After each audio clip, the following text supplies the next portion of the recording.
Alrighty, I'm Amanda. I'm Jessie. I'm Eric. And we're going to be reading Matthew chapters 14 and 15. I'll be reading chapter 14. At that time, Herod the Tetrarch heard the report about Jesus, and said to his servants, "This is John the Baptist. He is risen from the dead, and therefore these powers are at work in him." For Herod had laid hold of John and bound him, and put him in prison for the sake of Herodias, his brother Philip's wife, because John had said to him, "It is not lawful for you to have her." And although he wanted to put him to death, he feared the multitude, because they counted him as a prophet. But when Herod's birthday was celebrated, the daughter of Herodias danced before them and pleased Herod. Therefore he promised with an oath to give her whatever she might ask. So she, having been prompted by her mother, said, "Give me John the Baptist's head here on a platter." And the king was sorry. Nevertheless, because of the oaths and because of those who sat with him, he commanded it to be given to her. So he sent and had John beheaded in prison. And his head was brought on a platter and given to the girl, and she brought it to her mother. Then his disciples came and took away the body and buried it, and went and told Jesus. I forgot that this happened. It's terrible. I had completely forgotten that John the Baptist was beheaded shortly after baptizing Jesus Christ. Yep, it wasn't that long. And hopefully it was quick. Beheadings usually are. Yeah. Verse 13. When Jesus heard it, he departed from there by boat to a deserted place by himself. But when the multitudes heard it, they followed him on foot from the cities. Gosh, poor fella couldn't be alone for 5 minutes. And when Jesus went out, he saw a great multitude, and he was moved with compassion for them, and healed their sick. When it was evening, his disciples came to him, saying, "This is a deserted place, and the hour is already late. Send the multitudes away, that they may go into the villages and buy themselves food." But Jesus said to them, "They do not need to go away. You give them something to eat." And they said to him, "We have here only 5 loaves and 2 fish." He said, "Bring them here to me." Then he commanded the multitudes to sit down on the grass, and he took the 5 loaves and the 2 fish, and looking up to heaven, he blessed and broke, and gave the loaves to the disciples, and the disciples gave to the multitudes. So they all ate and were filled, and they took up 12 baskets full of the fragments that remained. Now those who had eaten were about 5,000 men, besides women and children. This is one of my favorite miracles of all time. Like, it's so funny. Like, you just said, like, poor guy, he can't get a moment to himself. Mm-hmm. But that was your human self reacting to that. I know. But him, he saw the multitudes and he was just moved. Yes, he was moved with compassion. For him, it was like just hundreds of your children just coming up and saying, "Are you okay, Dad?" And he was just moved with compassion. He was just like, wow, all these people care so much. And his disciples were like, "Well, they're going to have to go away pretty soon and go get some food because it's getting late." And he was like, "No, we're going to feed them." Yep, and then they're like, "But we only have so much." And Jesus is like, "Give it here. I'll take care of this. I'm going to divide it evenly amongst all my kids. There will be plenty. Awesome. And there was enough for 5,000 people to eat. And there was 12 baskets full of leftovers. Well, and also a lot of times people misunderstand the loaves of bread is, a lot of times back then they actually traveled with unleavened bread. So it was actually these big saucers of bread. And so even though he was ripping them up into tiny little pieces, that still was large enough for it to even be pieces. Because I've heard people debating, well, if it was loaves of bread, eventually it's just crumbling crumbs. Like, how would he even separate it into 5,000 pieces? And like, Well, it's not bread as we recognize it. It was never ending. It was regenerating. Yes. It was a miracle. Oh, well, yeah, never mind. That way of saying it is a lot better than what I was thinking. But anyway. And how big were those fish? Well, I mean, we know there's fish of all kinds of sizes. True, but the way that they came to him, it was not enough food for 5,000 people. But he also gave it to his disciples after he broke it up. Right, so he passed on the miracle. Through him, it was blessed. And his disciples were allowed to perform miracles on his behalf. They did all the time. Well, that's true. And he was there, I never really present thought with about it them. that way. I always thought of it as, everybody got a little piece, and it actually made them full. That's not from the way it's described. There was not enough to feed 5,000. It was a miracle. Yeah. It was a miraculous feed, like manna from heaven, basically. Well, yeah, I'm not denying that it was a miracle, but I thought that everyone was full from a small piece. I didn't know that your interpretation of it was, that it just wasn't ending. Honestly, it could be interpreted either way. I think it was probably never ending because 5,000 is a lot of pieces. Well, either way, it was miraculous because it wasn't enough food, so either way, everybody getting full off of that much is still a big deal, regardless of the semantics of the situation. Correct. Anyway, wait, what verse was I on? 22. Ah, okay. Immediately, Jesus made his disciples get into the boat and go before him to the other side, while he sent the multitudes away. And when he had sent the multitudes away, he went up on the mountain by himself to pray. Now when evening came, he was alone there.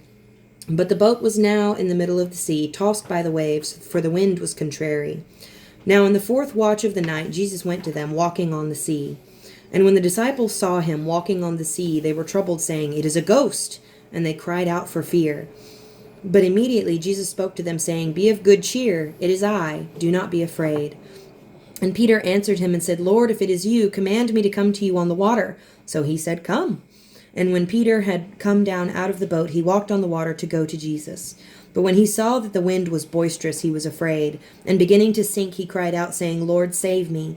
And immediately Jesus stretched out his hand and caught him and said to him, "O you of little faith, why did you doubt?" Oh, man. Knowing what Peter did later, that just makes that so much harder. What's crazy is that if you really put this into the context, a storm's going on, so it's probably more like, "Oh, ye of little faith, why did you doubt?" Well, now, when it says the wind was contrary, it doesn't mean it was just a storm. It could have been, because if you ever go out on open water, sometimes it's just really windy. I don't know, and you can barely imagining- stand up because it's so windy.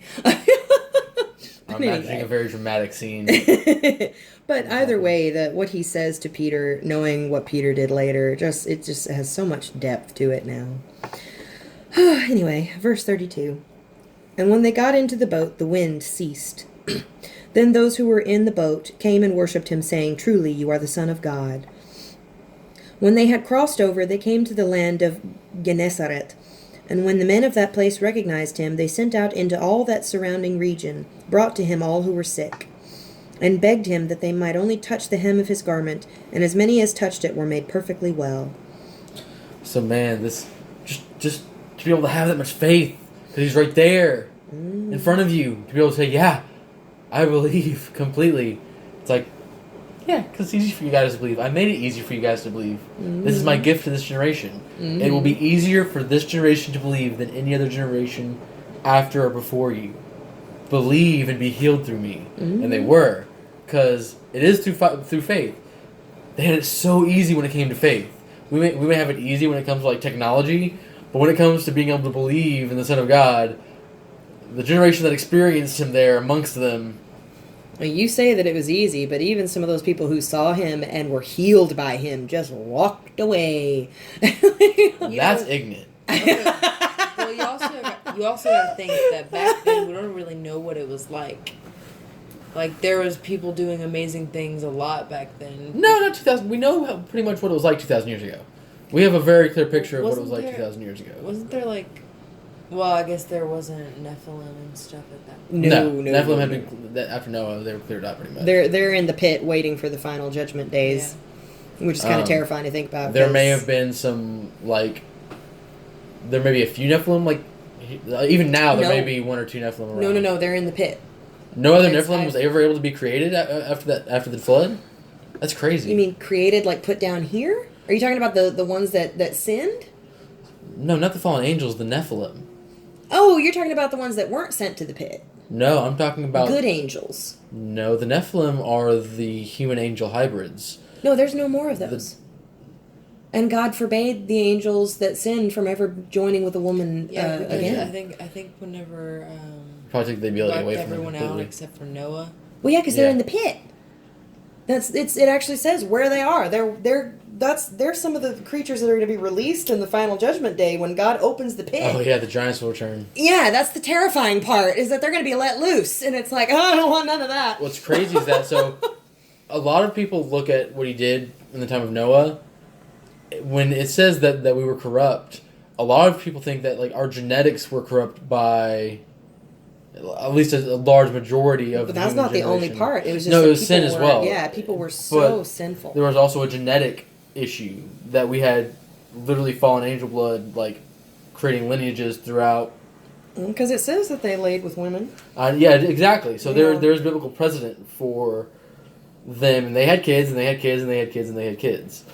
So yeah, and said this is a wicked generation. Mm-hmm. So Okay. it's crazy. Jesse, you get chapter 15. Okay.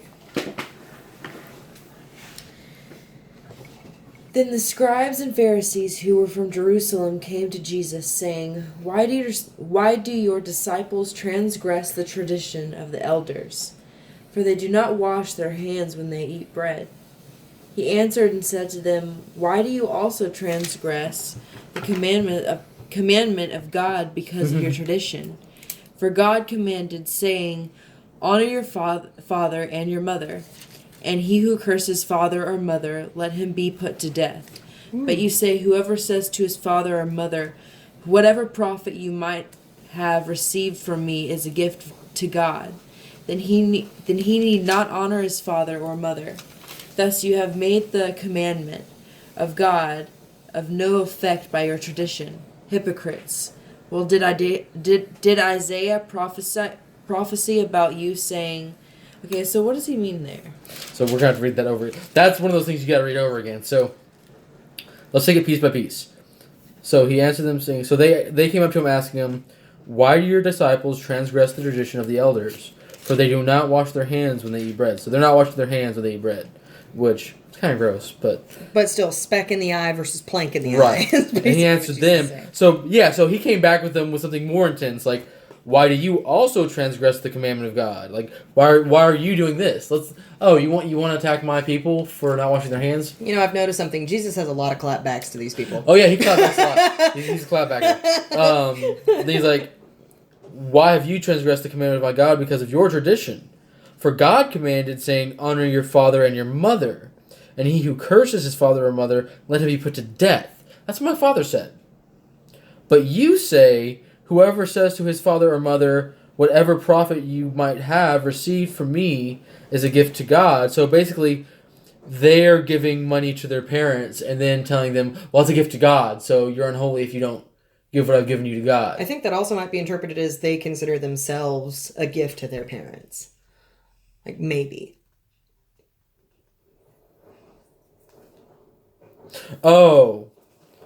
Dishonor. So basically saying whatever they've done of their lives is all to God, and they have nothing to do with it. Basically, like, yeah, you're my mother and my father, but everything that I am and everything that is in me is all of God. That's basically saying that. So that's basically what the Pharisees and Sadducees are saying. You're dishonoring this because it says honor your father and mother. You're saying that they did nothing for you. You mean I know somebody like that. Then he need not honor his father or mother. Thus you have made the commandment of God of no effect by your tradition. Hypocrites! Well, did Isaiah prophesy about you, saying, these people draw near to me with their mouth, and honor me with their lips, but their heart is far from me, and in vain they worship me, teaching as doctrines the commandments of men. Ooh-wee. So, I'm going to highlight that one. Yeah. A lot of sweet talk, but no action. Yep. They say they love God, and they love Jesus Christ, and they do everything for him. But they actually aren't honoring their parents. They don't respect their parents. They're honoring themselves. They're saying, look at how many different versions of the Bible I've read. Look at how many different languages I've learned to read the Bible in. Look. Saying I'm smarter than my mom and dad. Oh yeah, something like that too. Yeah. Like I don't need to listen to you. I know more than you. Yep. You know. Yeah. Yeah. And that, your parents have nothing to do with anything that's good about you, and that's not really the case, because whether you have good parents or bad parents, like we were talking about in Proverbs the other day, they still taught you something. Yep. Whether it was what to do or what not to do. Yeah. So yeah, that's true. All right, darling, verse 10. Okay. When he had called the multitude to himself, he said to them, "Hear and understand. Not what goes into the mouth defiles a man, but what comes out of the mouth, this defiles a man." Then his disciples came and said to him, "Do you know that the Pharisees were offended when they heard this saying?" But he answered and said, "Every plant which my heavenly Father has not planted will be uprooted. Let them alone. They are blind leaders to the blind, and if the blind leads the blind, both will fall into a ditch." Whew. Oh, snap. So basically he's saying, let the false teachers do their false teaching. Let the people who follow those false teachers follow those false teachers. Mind your business. It's none of your concern. The truth is there. Worry about the people seeking the truth. Because if they're not seeking the truth, they're already too lost. Oh gosh, that's just like what we were telling your brother about. Just let it go. Let it go. Yeah, just let it go. It's not. Oh, yeah. There are too many people out there who want to know the truth, who are seeking the truth, who want to better their lives, to waste your time with people who don't. It's true. That is very true. Whoever's going to listen is going to listen. Then Peter answered and said to him, "Explain this parable to us." So Jesus said, "Are you also still without understanding? Do you not yet understand that whatever enters the mouth goes into the stomach and is eliminated? But those things which proceed out of the mouth come from the heart, and they defile a man. For out of the heart proceed evil thoughts, murders, adulteries, fornications, thefts, false witness, blasphemies. These are the things which defile a man, but to eat with an unwashed hands does not defile a man." I love that. Basically, he's comforting his disciples now. He's like, listen, guys. Y'all need to wash your hands, but... Yeah. That's not nearly as important as what you say or do. Yeah. It's not a big deal, guys. And then Peter asked him to explain. He's like, you still don't get it? It's fine. Like, let me break it down for you, Peter. Out of your mouth can come this, and this. What can go into your mouth? Germs. And your stomach takes care of them. Okay?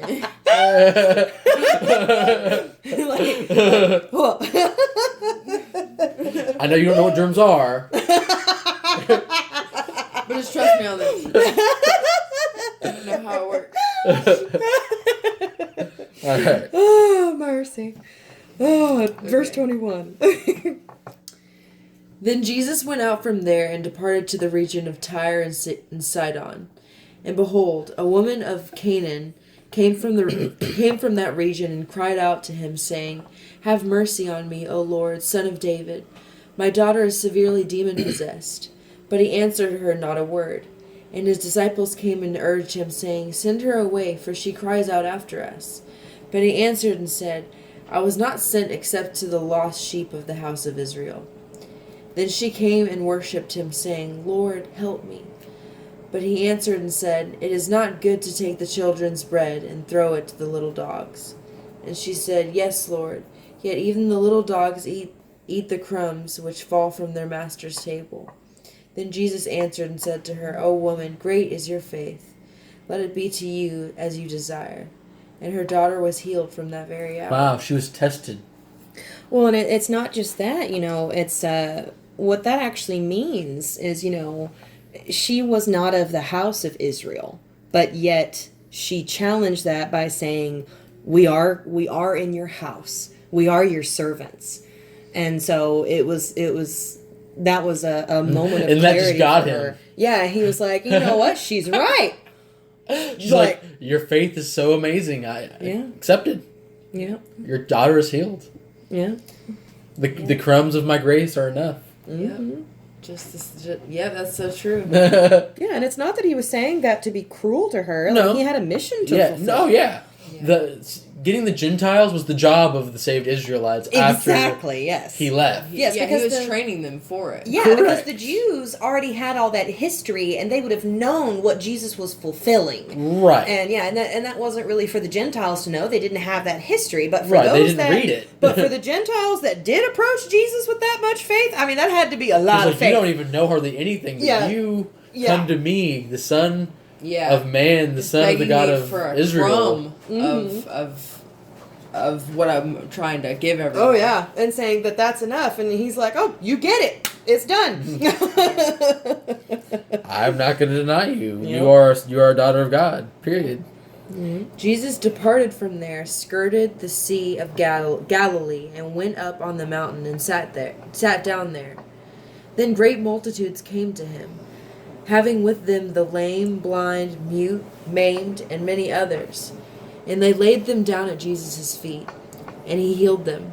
So the multitude marveled when they saw the mute speaking, the maimed made whole, the lame walking, and the blind seeing, and they glorified the God of Israel. Man, just imagine seeing that. Imagine Yeah, somebody with like a missing straight up. arm, and their arm just grows back in front of you. I was about to say, I was like, it And- has maimed and lame as separate things. And Like- lame is like any variation of someone who was injured and can no longer use that But maybe limb. these things are missing. Yeah, that's got to be what that means. And I'm like, wait a minute, I never read it like that before. I didn't realize that. Like, I have an arm now. Whew. Yeah, how can you not believe at that point? and there Yeah. were still those who, turned away. They saw all that and still turned away. Yeah. There were still those people. Still. Now Jesus called his disciples to himself and said, I have compassion on the multitude, because they have now continued with me 3 days and have nothing to eat, and I do not want to send them away hungry, lest they faint on the way. Then his disciples said to him, Where could we get enough bread in the wilderness to fill such a great multitude? Jesus said to them, How many loaves do you have?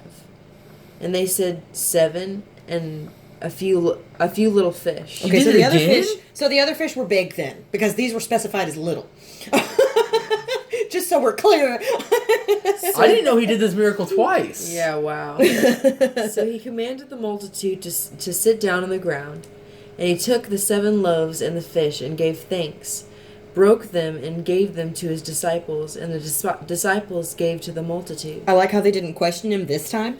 Oh yeah. So they all ate, and they were all filled, and they took up 7 large baskets full of the fragments that were left. Now those who ate were 4,000 men, besides women and children. And he sent away the multitude, got into the boat, and came to the region of Magdala.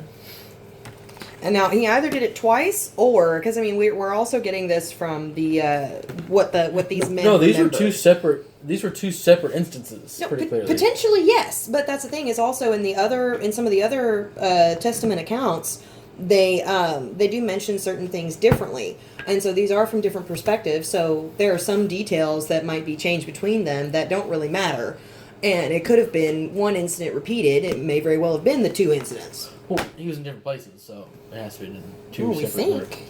Well, Did it mention the 2 yeah, different places? they crossed over in a boat to a different place. Well, yeah, but it says that in the other one too. Hold on, where's Matthew? There it is. Right. Okay. But the first time was him mourning over John the Baptist. There's a specific reason he left that first time. Okay, let's see. The second time. they Oh, were okay, yeah, probably- Gennesaret. Okay, cool. I needed to read that to make sure. But what was that? What else was I gonna say?